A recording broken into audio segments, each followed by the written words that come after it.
আসসালামু আলাইকুম রহমতুল্লাহ। প্রিয় দর্শক, কেমন আছেন? আশা করি ভালো আছেন। প্রিয় দর্শক, ডক্টর ইউনূসের সম্মানে 57 প্রবাসীকে ক্ষমা করল আরব আমিরাত। প্রিয় দর্শক, বৈষম্য বিরোধী ছাত্র আন্দোলনের সংহতি প্রকাশ করে সংযুক্ত আরব আমিরাতে বিক্ষোভ করায় যে 57 জন বাংলাদেশের কারাদণ্ড দেওয়া হয়েছিল তাদের সবাইকে ক্ষমা করে দেওয়া হয়েছে। প্রধান উপদেষ্টা ডক্টর মোহাম্মদ ইউনূসের অনুরোধে তার প্রতি সম্মান দেখিয়ে এসব প্রবাসীদেরকে ক্ষমা করেছেন আমিরাতের রাষ্ট্রপতি মোহাম্মদ বিন জায়েদ আল নাহিয়ান।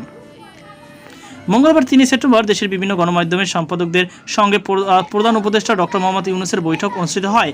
এই বৈঠকের পর সাংবাদিকদের ব্রিফ করেন প্রধান উপদেষ্টার প্রেস সচিব শফিকুল আলম। তিনি জানান, গত 28 আগস্ট প্রধান উপদেষ্টার সঙ্গে টেলিফোনে কথা হয় সংযুক্ত আরব আমিরাতের প্রেসিডেন্টের। সেখানে বড় অংশ জুড়ে ছিল 57 জনের শাস্তি মওকুফের বিষয়টি।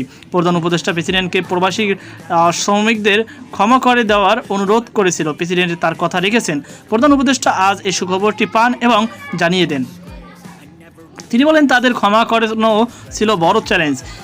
এখন তাদের বিষয়ে পরবর্তী করণীয় ঠিক করতে সংযুক্ত আরব আমিরাত বাংলাদেশের দূতাবাসের সঙ্গে কথা হচ্ছে। তারা জানিয়েছেন ওই দেশের সংশ্লিষ্ট দপ্তরের সঙ্গে যোগাযোগ রাখছেন।